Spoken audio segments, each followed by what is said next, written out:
stand up for yourselves. Blame it on me. Thomas said that I should not let you edit this essay. Hello, and welcome to the Admittedly podcast. My name is Thomas Khalil. I'm the former director of MBA admissions and financial aid for my alma mater, the Wharton School at the University of Pennsylvania. In this podcast, I don't promise easy answers or quick fixes, but I will use my decades of experience to help you achieve your education goals. Now let's get started. Hello, and welcome to the Admittedly podcast. I'm your host, Thomas Khalil, and today we're going to talk about essays. My DMs and comments are getting blown up with questions about essays. It's that time of year. And I want to step back a little bit and not get into the mechanics of writing essays, because we're going to talk about that as the season goes on. But I want to talk about, where do you start with your essay? Because I'm getting a lot of panic messages, especially on our socials, at Admittedly Co. on Instagram and TikTok. People in my DMs saying, I don't know what to write. I need to write a trauma essay or a life event essay or a growth essay, and I don't know what to do. And so what I want to make sure you understand is that this is about storytelling. And there's only one story that matters here, and it is your story. You're going to hear me talk a lot over the coming months about two things. The first one is the question, so what? And that's what happens when the reader reads your essay. They're going to ask themselves one simple question, so what? Why should I care about this? Why does this matter to me? And why does this matter to me in the context of the application and the applicant? The second thing we're going to talk about is show, don't tell. I see a lot of essays where the applicant rushes to tell a story, and then at the end they cram in all these things. Because of this, I am more empathetic, and I learned to be a good listener, and I learned to be a better friend, period. That's telling the reader something. Showing is showing them through examples what you mean. So I am a good team member. Here are some examples from my life that illustrate that. And it's a very, very important difference, because when you're just telling the reader things, you're not pulling them into your world. And I want to start with something that I talk about quite often. And it's that these readers are really, really hardworking. They're tired. They're moving very quickly. They might spend anywhere from 3 to 5 minutes reading through your application. Now, I know that sounds like a ridiculously short amount of time, but keep in mind that readers are professionals. They're trained.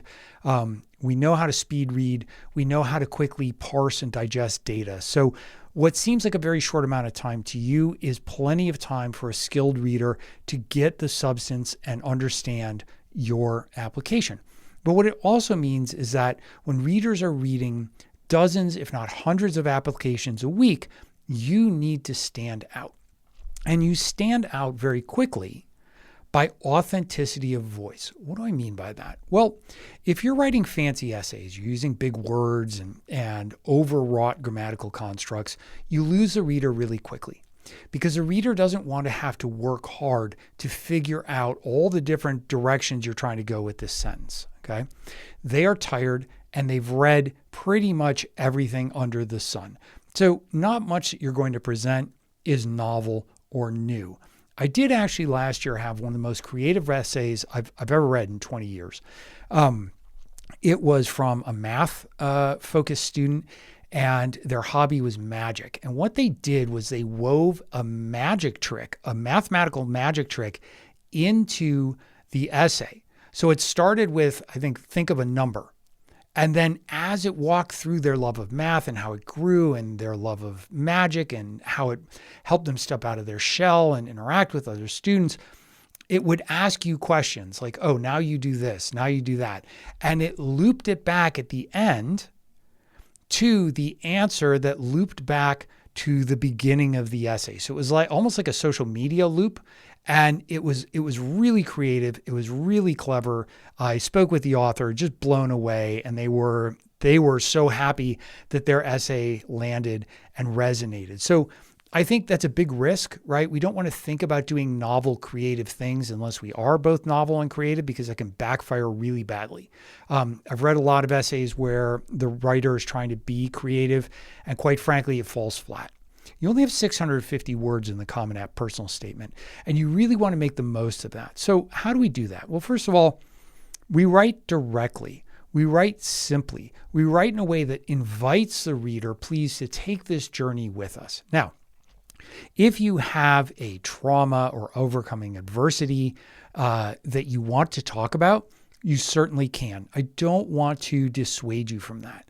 However, you don't need one. And this is so important.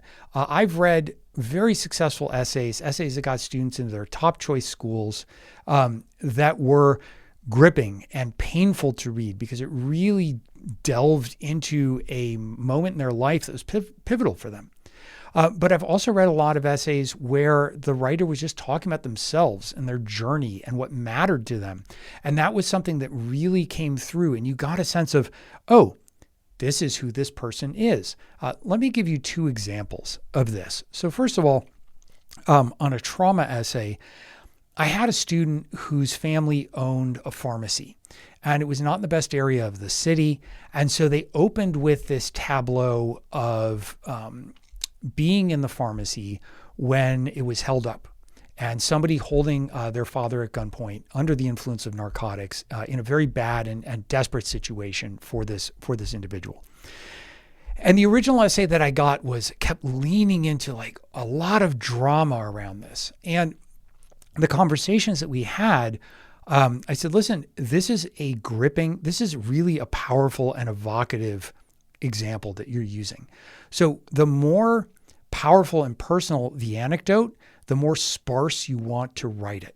And so think about, for example, it is the cinematic equivalent of like bright, harsh lighting, spare walls, really this kind of like focus on the action. And so what the writer was able to do was distill it down to just the core essence, right? The gleam of silver, the sweat rolling down the person's face, the look in his father's eyes. And this was really important because what it did was it very lightly touched on this very dramatic moment, but it didn't pull the reader so far into that moment that they couldn't get out and see what the student was trying to do, because the student had used this as the impetus to do some incredible work with the city and incredible work with the unhoused and substance addicted population, and really was this spark that drove them forward. And that's what mattered. So it was this blinding vignette for 2 or 3 sentences that then morphed into, so what, right? So what? Yes, this is a powerful example, but so what? Well, this helped me discover my passion and what I cared about. And it helped me kind of move forward and do all of these things. And by the way, I'm not telling you about the things, I'm showing you how I did them, how this incident drove me to do one thing, then another thing, then grow it, expand it, bring other people in. And it was a very powerful essay. But let me give you an example of an essay that is not trauma related. And that was an essay I fondly refer to as My Cheeks. And this was a student from China who had these just great big round cheeks. One of those people you look at and you can't help but smile because they're always smiling. Just this wonderful full expression face. And he had gone to boarding school and he had a tough time adjusting. And here's a secret. Everybody has a tough time adjusting to boarding school, no matter what they tell you. Not in a bad way, but just, different food, different people, different culture, different language, all the things that I respect tremendously, having lived abroad, from somebody who takes that challenge up, moves to a different country, different culture, and tries to assimilate, especially in high school, in a boarding school. I mean, that's a difficult time of life. And what he talked about was his cheeks, but in the context of food, and how his cheeks took him around the world and the different foods that he ate, and traveling to meet his friends from boarding school and his hometown cuisine, and bringing friends from boarding school to his hometown and bringing them to these food stalls and vendors that had known him since he was a little tiny child in his parents' arms. And the experience of teaching friends how to use chopsticks and learning how to eat American food. And it was this wonderful just vignette. It was a short essay. It was like 300 words. But it was this wonderful vignette that really painted a portrait of him as being adventurous, kind, a good friend, curious about the world around him. And it was this just wonderful exploration of his character that resonated so nicely. We got a note back from the school, from the university he was admitted to, just actually calling out that essay as being deeply creative and deeply interesting. So where do we start? So because writing a Common App personal statement is extremely hard. This is not something you come up with on the first try.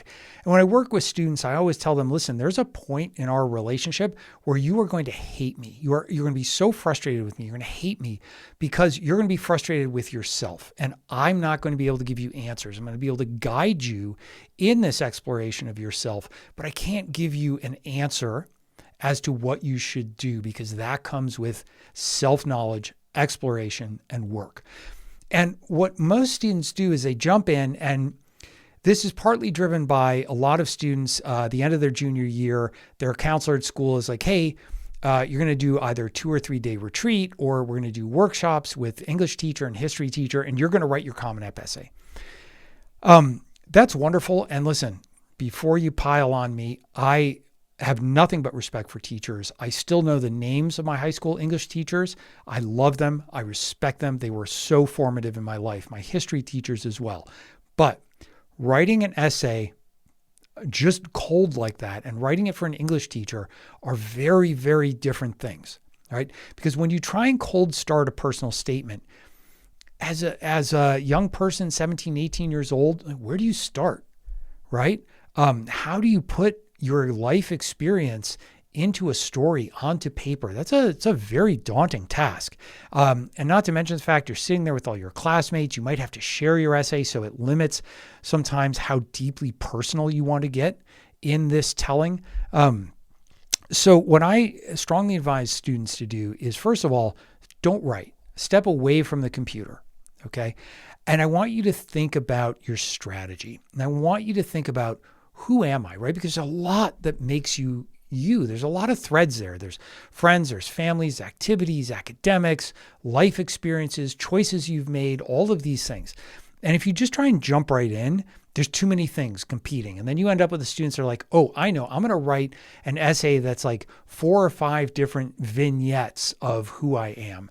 I've rarely seen this type of essay work because it becomes disjointed and there's not really a unifying theme.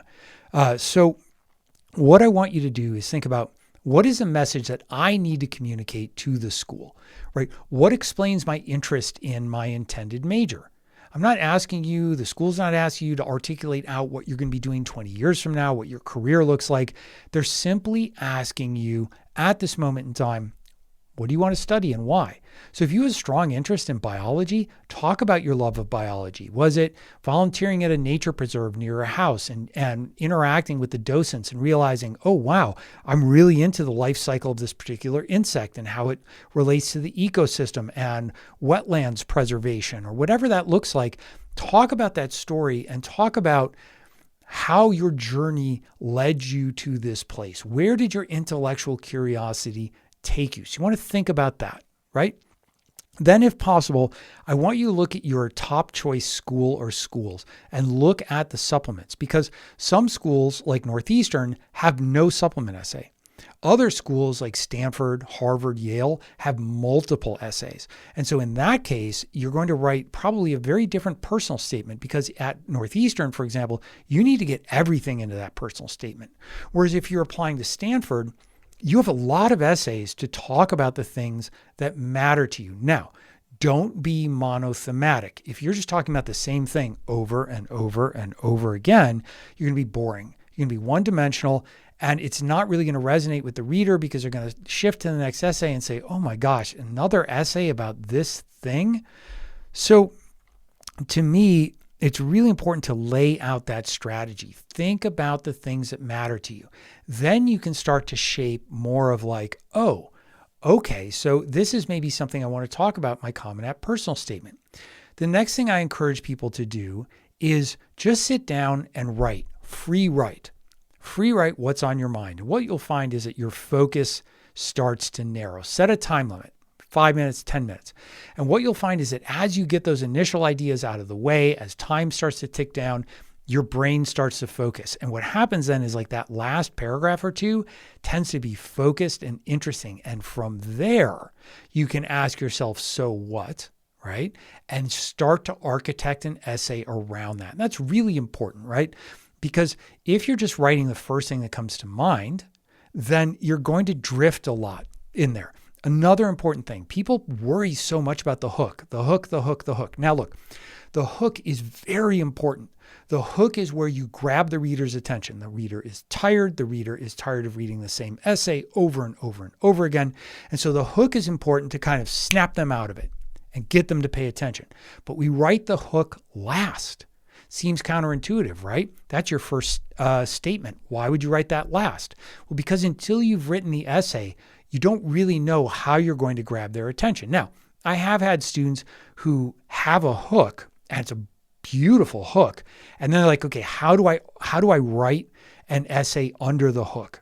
And certainly that methodology can work, but in the large percentage of cases, the hook comes last. The hook comes after you've written an essay that works. It sings. It's just clear and to the point, and people read it and they're like, oh yeah, I get this. Then you say, okay, now how do I kind of get the reader's attention, that cold water splash on the face where they're like, oh, all right, I have to pay attention here. And that's when you write your hook. Also very important, okay? Do not, under any circumstances, let people edit your essay. I will talk about this over and over again during the season because it's important. It's so important to keep in mind. The minute you have somebody go in and make changes to your writing, a trained reader can tell. I can read an essay, and I've read tens of thousands of them. I can read an essay and immediately notice subtle shifts in tonality and structure that you will never notice. The person will never notice. And parents, I am talking to you right here. Do not go in and touch your child's essay. You're welcome to give them feedback. You're welcome to talk to them about things that you might do differently. But again, also remember, they are not a 40 or 50-year-old surgeon or attorney or, grad, person with a master's degree. They don't want you, admissions officers don't want you to write like that. Admissions officers want to hear your voice. And so, yes, I can tell when a consultant has come in and edited your prose. I can tell when your big brother or big sister has tried to help in the best possible way, or your friend has made edits, or your parents have come in and just tightened up the language. And that does not work well. It does not work in your favor, because remember this. I want you to take this away from this podcast. This is very important. You can be admitted because of an essay or despite an essay. Think about that. You can be admitted because of an essay or despite an essay. So everything in your application might be amazing, and then your Common App personal statement is not. And the admissions committee will get together and they'll argue back and forth. And they'll say, but everything else lines up. This essay, though, really a disappointment. And they might admit you despite that essay. Now, here's the danger. And the danger is this.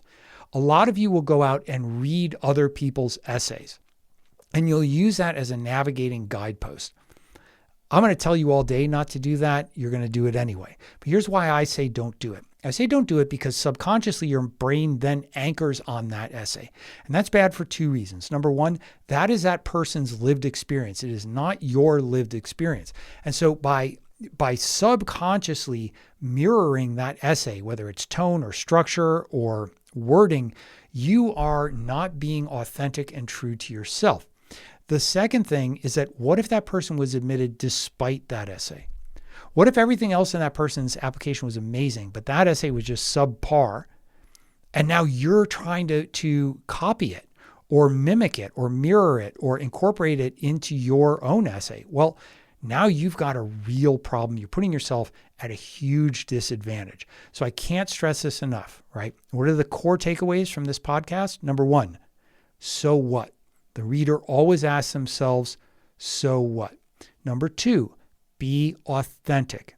And number three, you can be admitted because of an essay or despite an essay. Let's be the person who's admitted because of their essay, because their essay resonates, because their essay sings. And how do you do that besides authenticity? courage. It's a word you hear me use over and over again because it matters. What do I mean by courage? Okay. What I mean by courage, let me give you a good example. We had a student last year who submitted some supplement essays to us. And actually, they were PIQs for the UC app. And in one of the essays, they just lightly skipped over the fact that they were a member of the first girls troop in the Boy Scouts, and just like touched on that and kept going. And all of their essays were kind of just very kind of high level, the kind of essays you see that are written because a person doesn't want to make a mistake, right? And so they've read online, oh, do this, do that, don't do this, don't do that. So they write these cautious, middle of the road, vanilla essays. And I was on the call and I said, wait, whoa, stop. Tell me about this whole Boy Scouts thing. And she was like, yeah, I mean, when the Boy Scouts opened to girls, I thought it'd be really interesting. I wanted to try it. And I liked the Boy Scouts more than the Girl Scouts because they got to do this, and this that the Girl Scouts don't do. And so I signed up and ended up on this troop. We went to the Jamboree, and there were literally thousands of scouts there. And, we got a little bit of grief. We got hazed. We had to prove ourselves. And we did. And we made a lot of great friends out of that. But it wasn't easy. And I was like, why aren't we talking about that in this essay? And she was like, oh, I don't know. Doesn't really seem like it's worth talking about. I said, okay, well, there's two ways to interpret that. Number one is that you don't feel like it's a strong enough example, in which case, fine, let's talk about another example. I would disagree with you, but it's your essay. The other is that you're kind of scared to not scared, but you're nervous about stepping into the truth of that experience. And she was like, yeah, it's the latter. I was like, look, this is an interesting story. We're not overselling it. We're not making it this big, like, oh, look at me story. But these are real experiences that you had that help differentiate you. And they talk about character and courage and teamwork and friendship and ability to work with people who initially are actually not helpful to you and are antagonizing you. But you being able to put aside differences and open your mind and your heart and understand where they're coming from, and then strive to be better and do the best that you can with that. Ended up being an enormously powerful essay and really ended up changing her whole trajectory. Went back, we reworked the personal statement and really changed the whole arc of the schools that she was getting into. So really what's important here is you have to have courage to tell your story. And parents, I want you to keep in mind, and I apologize, I don't mean to tell you how to raise your children. It's not the intent here. And I have two teenagers, very different. I have an 11-year-old stepdaughter who's absolutely going to, who challenges me at every step in the best possible way. But what I would say is the following. A good essay should be deeply personal. And so if your children are writing essays and are a little bit hesitant to show you, make sure they have an outlet. Make sure they have somebody they can speak to that's not a parent, right? Because let's think back to when we were 17 or 18 years old, right? There are things that we didn't necessarily feel comfortable sharing with our parents, and not big life-changing things, but just emotions, feelings, the way we perceive ourselves or the world around us. And so if you can try and respect that space, respect that distance, get somebody that you trust, or that the student, better yet, the student trusts, to give them unbiased feedback so that the student can excel and step into their strength as a writer and present the best possible application. Remember, parents, keep your hands, fingers, and red pens off these essays. Same thing goes for counselors or anybody else. Students, stand up for yourselves. Blame it on me. Thomas said that I should not let you edit this essay. Always retain an original copy so that if they make changes, you can undo those changes and you can stay true to your own vision and your own voice. I've got so much more content coming on essays. We are just scratching the surface here. Please continue to follow me. Thank you for listening to the podcast. Follow me on socials @AdmittedlyCo on Instagram and TikTok. Please continue to subscribe to the podcast. We appreciate you deeply. If you have questions, if you have suggestions, if there's particular things you want to know about the upcoming application cycle or essays, drop me a comment on social media. Remember that we have free monthly webinars. We talk about a lot of these things in depth. And so I encourage you, please show up, share your questions, interact with us. I love to hear from you. Let's get after this new application season. Thank you for joining us today. Please take a moment to subscribe to the Admittedly podcast and download this episode. I welcome you to share your thoughts and questions with me. You can find us on social media at Admittedly Podcast. I look forward